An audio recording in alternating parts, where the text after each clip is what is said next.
Hello bachcho, let's read this question. The question says, in the case of alkali metals, option A, the cation is less stable than the atom. Option B, the cation is smaller than the atom. Option C, cation and atom have about the same size.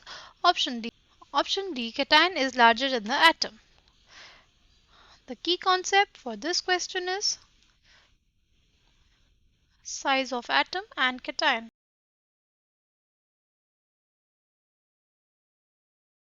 देखो हमारे पास sodium atom है, right? उसकी configuration क्या होती है हमारे पास? कुछ ऐसी होती है. अगर हम इसका एटॉमिक नंबर पूछ रहे हैं आपसे, तो इसका एटॉमिक नंबर क्या है? इसका एटॉमिक नंबर होता है हमारे पास 11, राइट? और इसके जो नंबर ऑफ प्रोटॉन्स है हमारे पास, कितने हो गए? 11. और इलेक्ट्रॉन्स भी 11. बट अगर अब हम लोग सोडियम कैटायन को देखें, ठीक है, तो हमारी कॉन्फ़िगरेशन किसकी तरह हो जाएगी? नियॉन की तरह.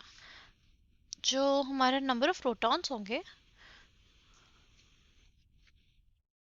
कितने हो जाएंगे और नंबर ऑफ इलेक्ट्रॉन्स कितने हो जाएंगे?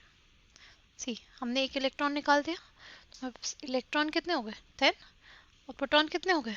प्रोटॉन तो सोडियम है तो उसका एटॉमिक नंबर तो वही रहेगा, वो चेंज नहीं होगा. और जो हमारा एटॉमिक नंबर होता है वही हमारे नंबर ऑफ प्रोटॉन्स होते हैं, ठीक है.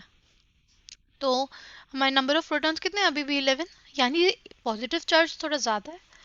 तो जो न्यूक्लियस होगा हमारा, राइट, न्यूक्लियस में है ना प्रोटॉन्स, तो जो न्यूक्लियस होगा वो बहुत ज़्यादा तेज़ी से पुल करेगा, ठीक है. अब जो इलेक्ट्रॉन्स होंगे उनको वो तेज़ी से पुल करेगा अपनी तरफ, और इस वजह से हमारा जो सोडियम कैटायन है उसका साइज छोटा हो जाएगा.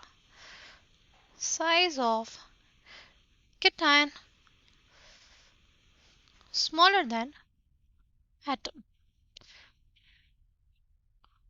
ओके, जो कैटायन होगा उसका साइज एटम से छोटा हो जाएगा, क्योंकि हमारा जो इफेक्टिव न्यूक्लियर चार्ज लगेगा अब हमारे जो इलेक्ट्रॉन्स है उनके ऊपर और ज़्यादा लगेगा, क्योंकि प्रोटॉन्स ज़्यादा है इन नंबर, राइट.